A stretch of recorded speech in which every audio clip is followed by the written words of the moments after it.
నమస్కారం. Welcome to breakfast show. నవరాత్రులు ప్రారంభమయ్యాయి. అందులో ముఖ్యంగా ఈరోజు 4వ రోజు. ఈరోజు ముఖ్యంగా అమ్మవారు మనకి అన్నపూర్ణాదేవి రూపంలో దర్శనమిస్తారు. మరి మనం కూడా అమ్మవారిని ఫస్ట్ పూజ చేసుకొని ఆ తర్వాత షో స్టార్ట్ చేద్దాం.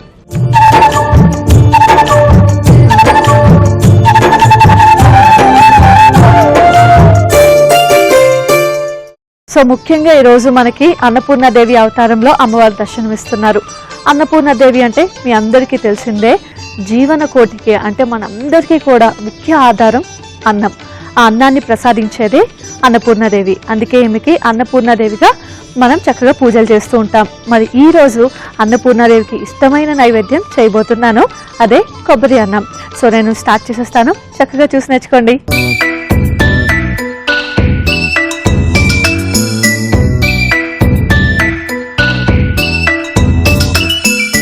కొబ్బరి అన్నంని స్టార్ట్ చేసేద్దాం. సో ఫస్ట్ ఏం చేద్దామంటే స్టవ్ ఆన్ చేసుకొని ప్యాన్ పెట్టేసుకొని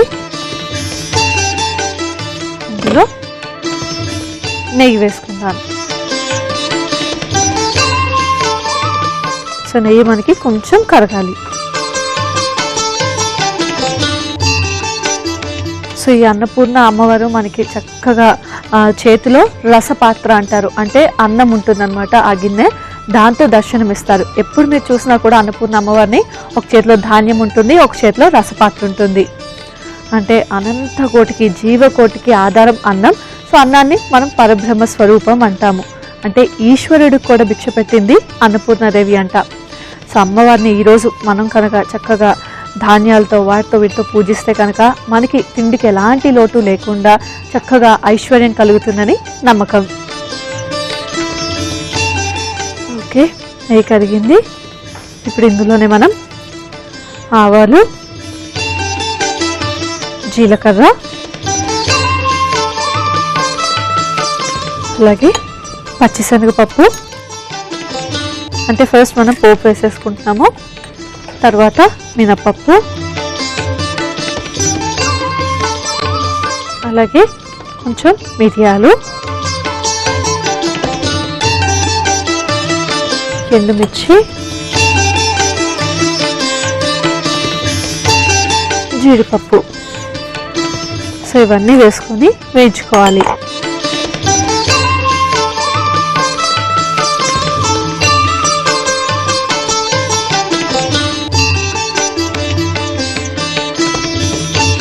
ఓకే, సో జీడిపప్పు కొంచెం ఫ్రై అయిపోయింది కదా, ఇందులో మనం కరివేపాకు అలాగే పచ్చిమిర్చి కూడా వేసుకుని ఫ్రై చేసుకుందాం.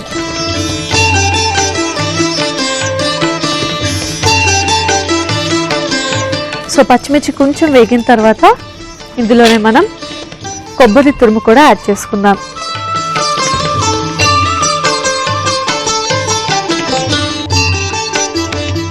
యాడ్ చేసుకొని బాగా కలుపుకోవాలి. సో కొబ్బరిని కూడా మనం ఫ్రై చేసుకోవాలి.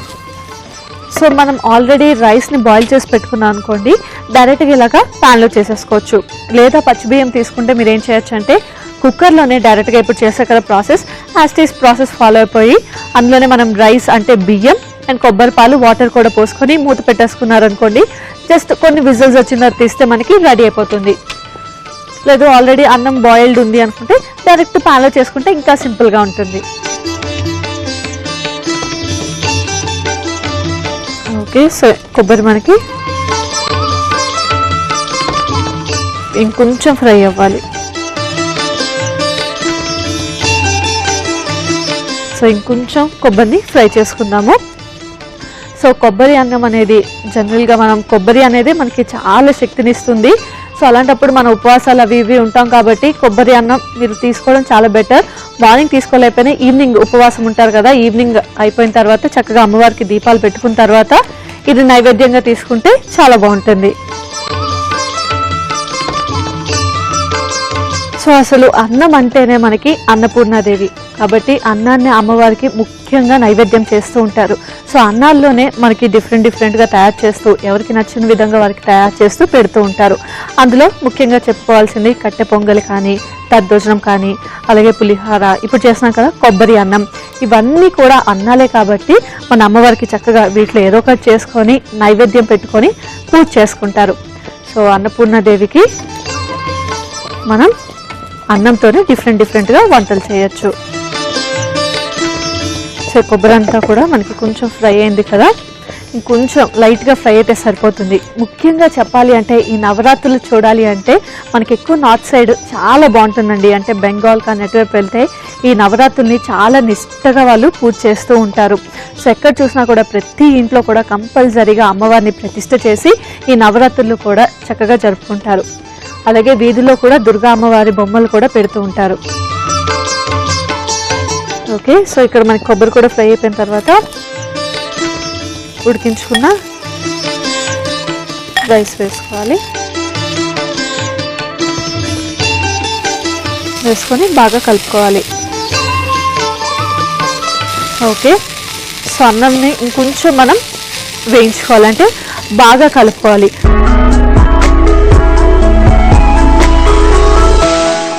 సో అన్నం వేసుకున్న తర్వాత కొంచెం వేయించుకున్నాం కదా, అంటే బాగా కలుపుకున్నాం కదా, ఇప్పుడు ఇందులో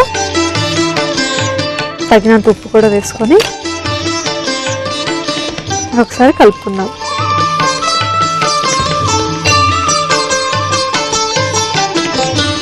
ఓకే, సో సాల్ట్ కూడా వేసుకొని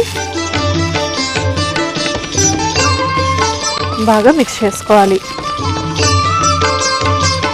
సో ఉప్పు వేసుకొని బాగా కలుపుకున్న తర్వాత ఇందులో మనం పాలు కూడా వేసుకోవాలి.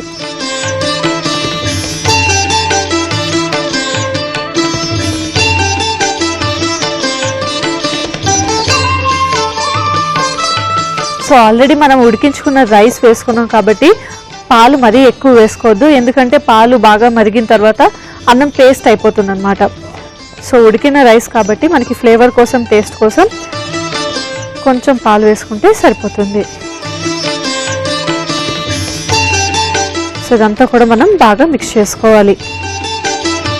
సో చూసారు కదా, పాలన్నీ కూడా ఇందులో బాగా మిక్స్ అయిపోయాయి.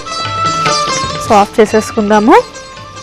ఆఫ్ చేసుకున్న తర్వాత ఇందులో మనం కొత్తిమీర కూడా వేసుకుందాం. సో పైనుంచి జస్ట్ కొత్తిమీరని జల్లుకొని ఒక్కసారి మళ్ళీ కలుపుకుందాం. సో కొత్తిమీర ఫ్లేవర్ అన్నది మనకి ఆవిరితోనే వస్తుంది. సో ఆఫ్ చేసుకున్న తర్వాత కూడా వేడిగా ఉన్న వెంటనే కొత్తిమీర వేసామనుకోండి ఫ్లేవర్ బాగుంటుంది. ఓకే, సో చూసారు కదా, చక్కగా కొబ్బరి అన్నం అయితే రెడీ అయిపోయింది. ఇంకా ఫైనల్గా దీన్ని సర్వింగ్ బౌల్లోకి తీసేసుకుందాం.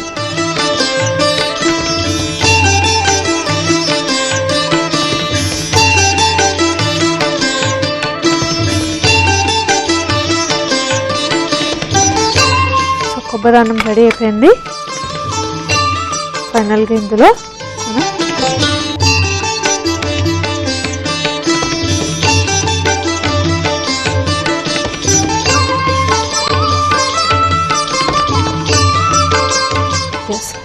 సో తినే ముందు కొంచెం నిమ్మరసం పిండుకొని తింటే చాలా బాగుంటుంది. చూసారు కదా, కొబ్బరి అన్నం అయితే రెడీ అయిపోయింది. అమ్మవారికి నైవేద్యం పెట్టేద్దాం. సో అన్నపూర్ణాదేవికి ఎంతో ఇష్టమైన కొబ్బరి అన్నం మన నైవేద్యం పెడుతున్నాం.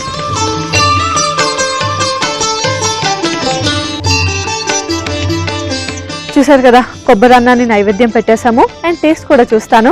దానికంటే ముందు కొబ్బరి అన్నానికి కావాల్సిన పదార్థాలు, తయారీ విధానాన్ని ఒకసారి చూసేయండి. కొబ్బరి అన్నంకి కావలసిన పదార్థాలు: రైస్ 1 కప్పు, కొబ్బరి తురుము 1/2 కప్పు, కొత్తిమీర కొద్దిగా, కాజు 10, ఎండుమిర్చి 3, పచ్చిమిర్చి 2, మిరియాలు 1 టీ స్పూన్, నిమ్మరసం 1 టీ స్పూన్, కరివేపాకు కొద్దిగా, పచ్చిశనగపప్పు 1 టీ స్పూన్, మినప్పప్పు 1 టీ స్పూన్, జీరా 1 టీ స్పూన్, ఆవాలు 1/2 టీ స్పూన్, నెయ్యి 1 టీ స్పూన్, ఉప్పు తగినంత, పాలు 1 కప్పు. కొబ్బరి అన్నం తయారు చేసుకునే విధానం: ముందుగా పాన్ పెట్టి నెయ్యి వేసి అందులో ఆవాలు, జీలకర్ర, పచ్చిశనగపప్పు, మినప్పప్పు, మిరియాలు, ఎండుమిర్చి, జీడిపప్పు వేసి వేయించుకోవాలి. ఆ తర్వాత కరివేపాకు, పచ్చిమిర్చి, కొబ్బరి తురుము వేసి మరికొద్దిసేపు వేయించుకోవాలి. తర్వాత ఉడికించుకున్న అన్నం కూడా వేసి తగినంత ఉప్పు వేసి పాలు కూడా పోసుకొని కొంచెం సేపు మరిగించుకోవాలి. ఆ తర్వాత కొత్తిమీర కూడా వేసుకొని సర్వింగ్ బౌల్లోకి తీసుకొని సర్వ్ చేసుకుంటే కొబ్బరి అన్నం రెడీ.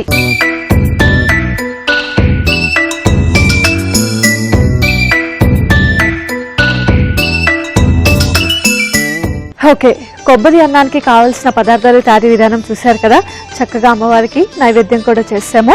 ఇప్పుడు టేస్ట్ చేసి ఎలా ఉందో చెప్తా.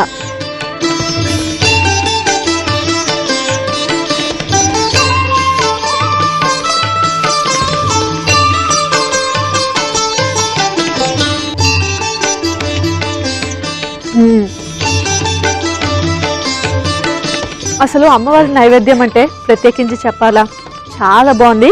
ముఖ్యంగా ఇందులో మనకి కొబ్బరి అవన్నీ కూడా పర్ఫెక్ట్గా సరిపోయాయి. అండ్ నైవేద్యం కూడా చేసాం కాబట్టి అసలు దీని టేస్ట్ అన్నది వర్ణించలేం, అంత బాగుందన్నమాట.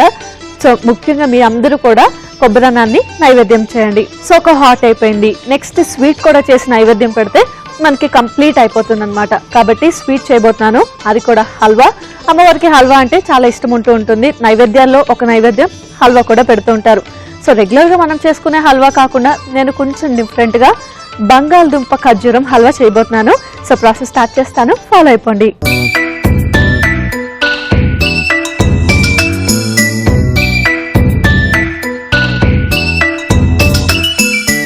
బంగాళదుంప ఖర్జూరం హల్వాని స్టార్ట్ చేసేద్దాం. సో ముందుగా మనం పాలు మరిగించుకోవాలి. కాబట్టి ఒక ప్యాన్లో పాలు వేసేసుకుందాం. సో ఈ పాలు మరుగుతూ ఉంటాయి. అండ్ ఈలోపు మనం ఒక బౌల్ తీసుకొని ఇందులో ఉడికించుకున్న బంగాళదుంప వేసుకొని మ్యాష్ చేసుకోవాలి. అందరూ చేసుకునే హల్వా చేస్తూ ఉంటారు, కానీ ఇది మాత్రం మనకి చాలా డిఫరెంట్గా ఉంటుంది. ఓన్లీ ఖర్జూరంతో కూడా హల్వా చేసుకుంటూ ఉంటారు, కానీ ఇలా బంగాళదుంప మిక్స్ చేయడం కొంచెం డిఫరెంట్.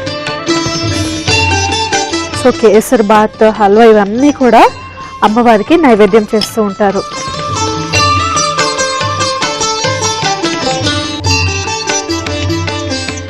ఓకే, సో పొటాటోస్ని మనం ఇలా బాగా మ్యాష్ చేసుకోవాలి. తర్వాత చూసారు కదా, పాలు మనకి బాగా మరుగుతున్నాయి. ఇప్పుడు ఇందులో మనం మ్యాష్ చేసుకున్న పెట్టుకున్న పొటాటో కూడా కలుపుకోవాలి.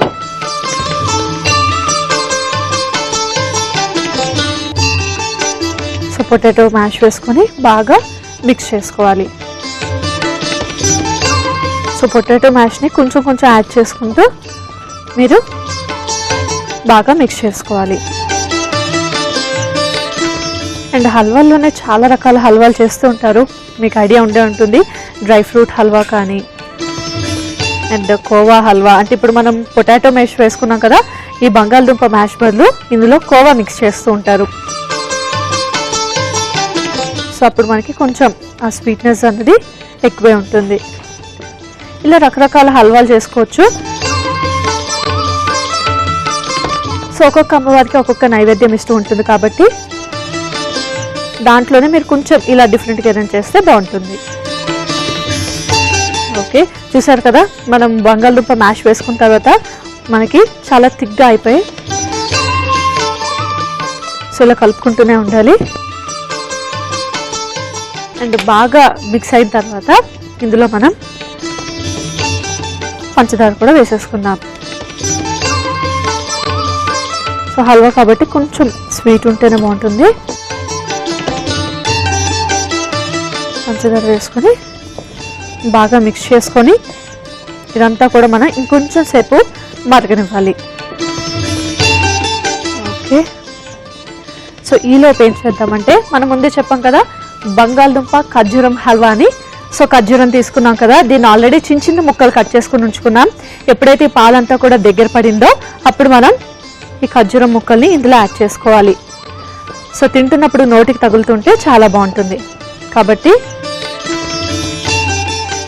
వీటిని యాడ్ చేసుకొని ఒక్కసారి బాగా మిక్స్ చేసుకోవాలి. అండ్ ఈలోపు ఏం చేద్దామంటే మనం కిస్మిస్ని కూడా ఫ్రై చేసేసుకుందాం. సో మరొక ప్యాన్ తీసుకొని ఇందులోనే కొంచెం నెయ్యి వేసుకొని, నెయ్యి కరిగిన తర్వాత కిస్మిస్ వేసుకొని ఫ్రై చేసుకోవాలి. సో ఇటుపక్క మనకి డేట్స్ అన్నీ బాగా మిక్స్ చేసుకోవాలి. ఒకవేళ నోటికి తగలడం ఇష్టం లేదు అనుకుంటే మీరు ఖర్జూరాన్ని కూడా పేస్ట్ చేసుకొని ఇందులో మిక్స్ చేసుకోవచ్చు. ఓకే, సో ఇక్కడ నెయ్యి కూడా కొంచెం కరిగింది కదా, ఇందులో మనం కిస్మిస్ వేసేసుకొని ఫ్రై చేసుకుందాం. సో ఇటుపక్క నేను కిస్మిస్ ఫ్రై చేసుకుంటాను, అండ్ ఇది కూడా కొంచెం దగ్గర పడాలి కదా.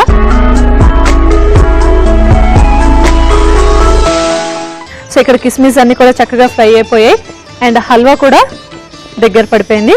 సో ఇప్పుడు మనం ఏం చేద్దామంటే వేయించుకున్న కిస్మిస్ని డైరెక్ట్గా ఈ హల్వాలో మిక్స్ చేసేసుకుందాం.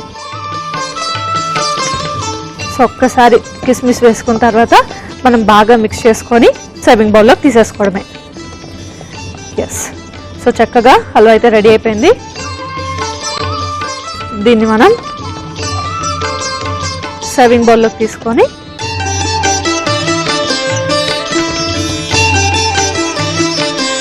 పైనుంచి మనం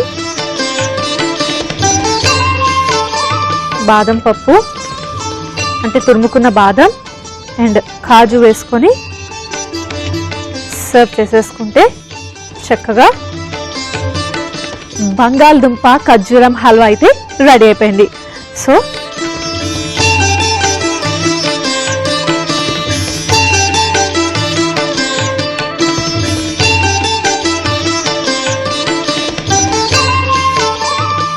ఓకే, బంగాళదుంప ఖర్జూరం హల్వా అయితే చక్కగా అమ్మవారికి నైవేద్యం పెట్టేశాము. టేస్ట్ కూడా చేస్తాను. దానికంటే ముందు బంగాళదుంప ఖర్జూరం హల్వాకి కావాల్సిన పదార్థాలు తయారీ విధానాన్ని ఒకసారి చూసేయండి. బంగాళదుంప ఖర్జూరం హల్వాకి కావాల్సిన పదార్థాలు: ఉడికించిన ఆలు 1 కప్పు, ఖర్జూరం 1/2 కప్పు, చక్కెర 2 టీ స్పూన్లు, నెయ్యి 4 టీ స్పూన్లు, పాలు 1 కప్పు, కిస్మిస్ 10, కాజు తురుము 1 టీ స్పూన్, బాదం తురుము 1 టీ స్పూన్. బంగాళదుంప ఖర్జూరం హల్వా తయారు చేసుకునే విధానం: ముందుగా పాన్ పెట్టి పాలు పోసుకొని మరిగించుకోవాలి. ఆ తర్వాత అందులో ఉడికించుకొని మ్యాష్ చేసిన బంగాళదుంపలు కూడా వేసి అది బాగా దగ్గర పడేదాకా కలుపుకొని అందులో పంచదార కూడా వేసుకొని బాగా కలుపుకోవాలి. తర్వాత అందులో ఖర్జూరం ముక్కలు కూడా వేసుకొని దగ్గర పడేదాకా కలుపుకోవాలి. మరొక పాన్ లో నెయ్యి వేసి అందులో కిస్మిస్ వేయించుకోవాలి. కిస్మిస్ ని నెయ్యితో పాటు హల్వాలో వేసుకొని మరొకసారి బాగా కలుపుకొని సర్వింగ్ బౌల్లోకి తీసుకుని పైనుంచి బాదం జీడిపప్పు తురుముతో గార్నిష్ చేసుకుని సర్వ్ చేసుకుంటే బంగాళదుంప ఖర్జూరం హల్వా రెడీ.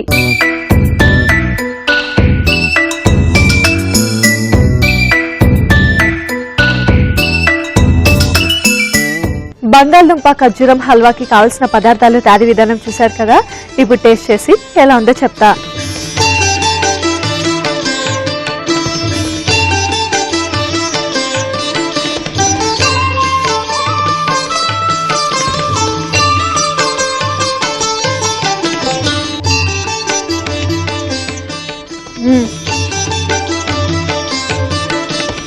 చాలా బాగుంది.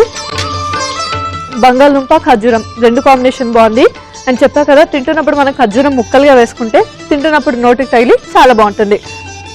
సో హల్వా అయితే చాలా బాగుంది. ముఖ్యంగా ఒక హాట్ స్వీట్ 2 కూడా చాలా పర్ఫెక్ట్గా కుదిరాయి. అండ్ నైవేద్యం కూడా పెట్టేసాం కాబట్టి ఇంకా టేస్టీగా మారిపోయాయి అనమాట.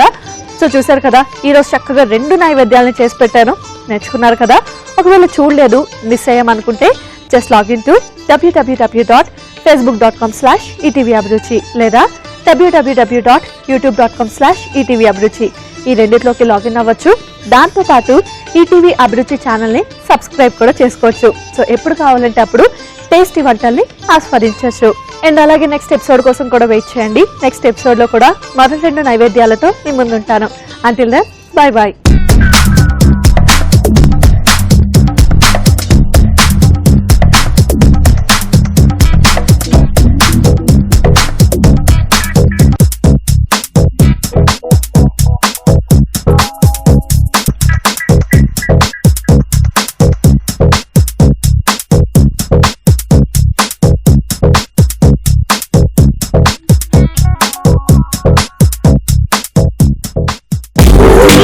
అభిరుచి, ఇది రుచుల సంగమం.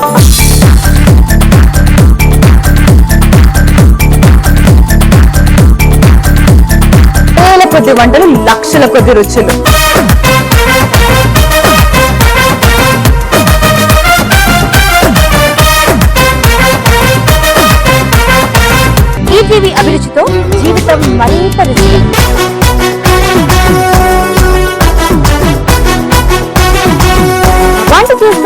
ఎంజాయ్ చేద్దాం, ఎంజాయ్ చేస్తూ వంట చేద్దాం.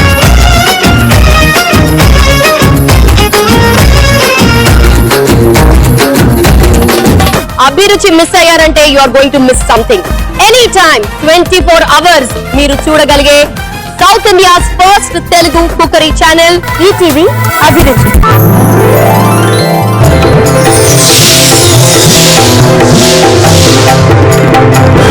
ఈటీవీ అభిరుచి, మీ వంటింటి నేస్తం.